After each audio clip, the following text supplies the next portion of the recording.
income. And although you've not explicitly stated that, it's also somewhere to a large extent dependent on what the new 3CD form will look like. Yes.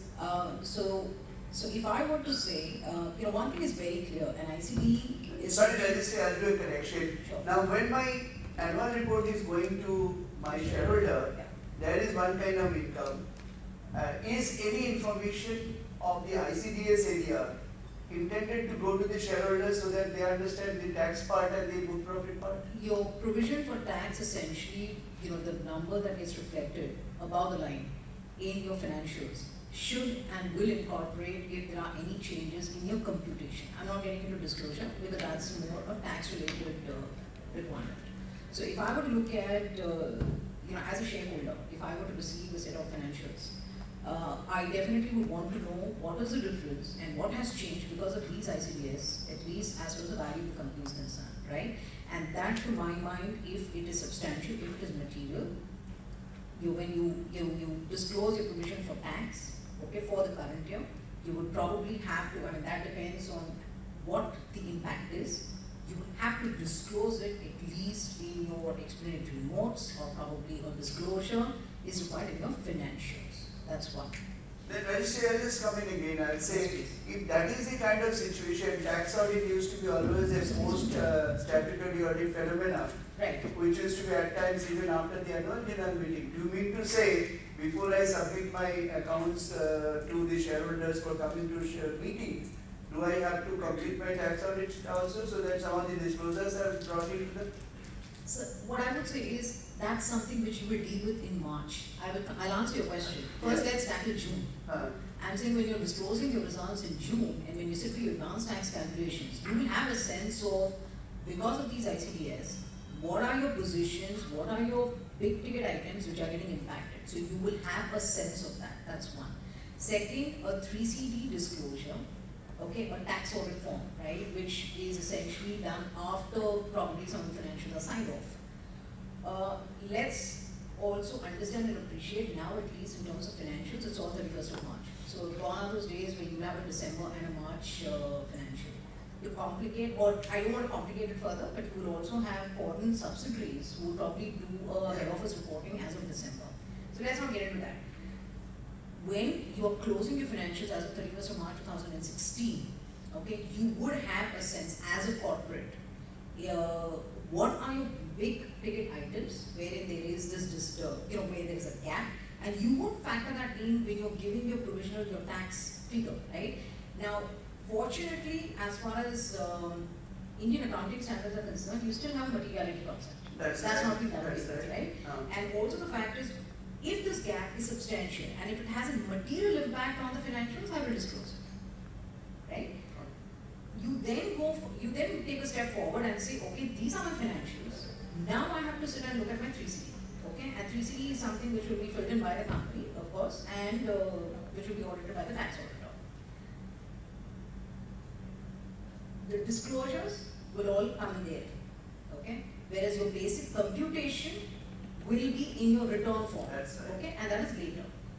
Having said that, from an assessment standpoint, the other question that you raised, do I have to maintain or do I have to have memorandum accounts, etc.? I'm not too sure companies would have to have memorandum accounts, but they definitely have to have a reconciliation between what is their tax numbers as per recomputation of, say, inventory. You'll have to basically have some kind of a reconciliation and some kind of, because when you're going to be presenting to your audit committee, I'm sure that people will have their numbers and calculations in place.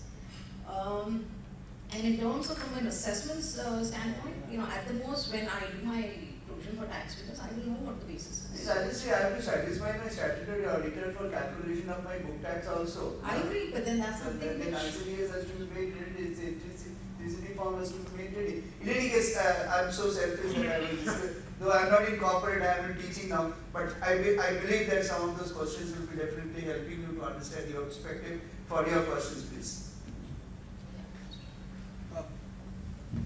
I'm looking from a capital market perspective, and then all the corporates declare their quarterly results, which is the basic information on the basis of which the valuation is done by the market.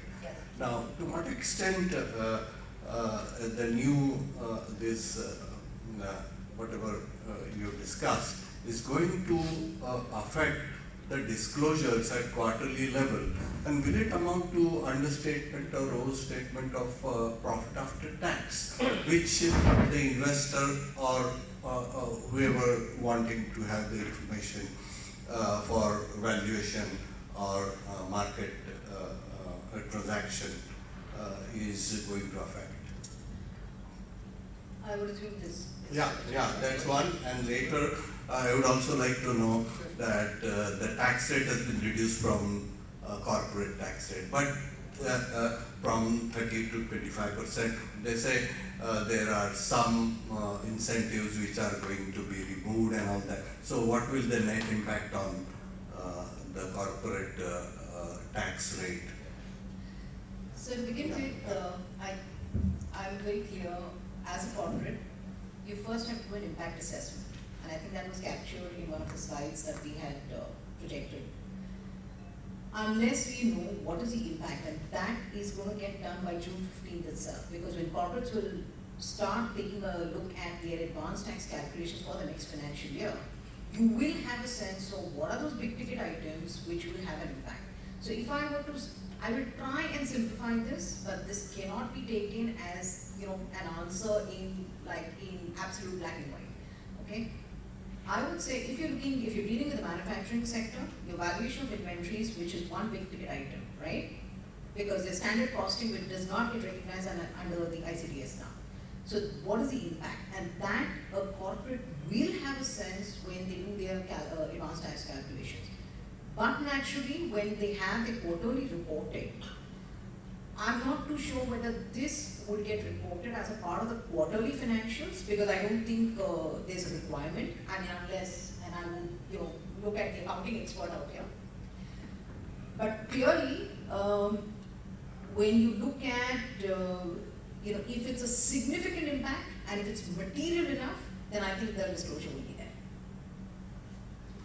So it will be mentioned in the quarterly report. Unless to the that's stock what I was exchange mentioning. But what is important is that investor or public at large should not get impression of an understatement, overstatement, or because of this is a new. Right. But that's the responsibility of the company, and companies will ensure that they don't.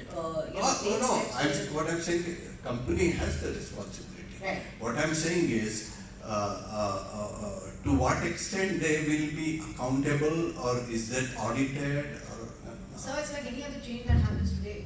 I mean, why is it so much just on ICDS? The bigger hurdle, probably an Indian corporate today, a listed company, or for that matter, a company with a net worth of 500 crores or more, has to deal with is the transition from IFRS to Ind AS.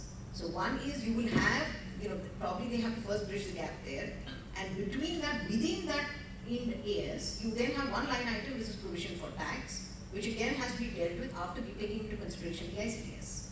That's the way I would address it. But I do understand where you're coming from, but I would assume that this is a natural step that companies are likely to follow. Let me bring clarity to you after my 35 years of corporate experience, last two being in MNCs of the country.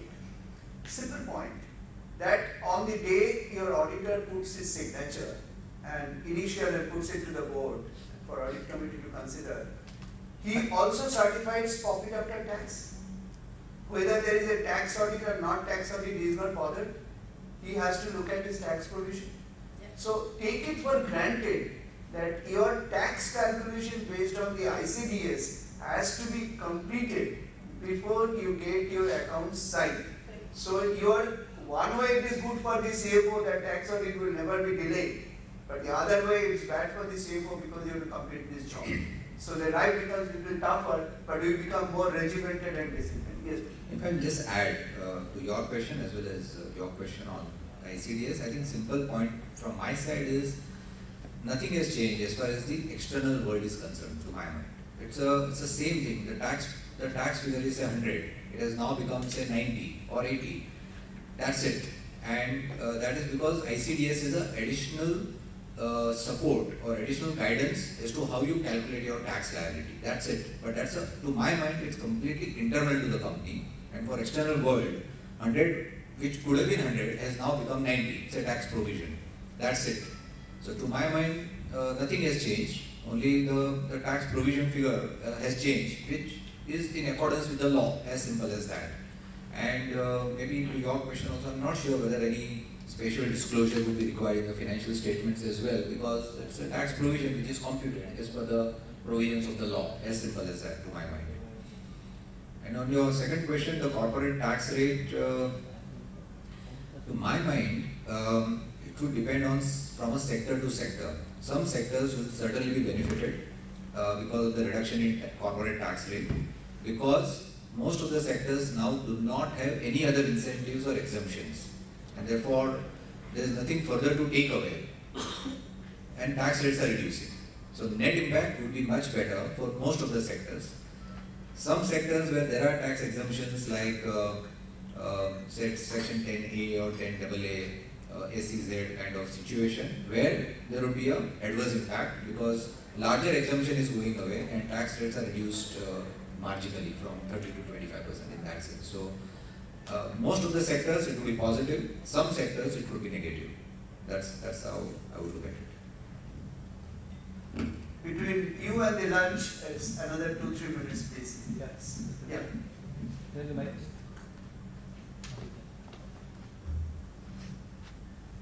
Sir, this question is to Mr. Puneet.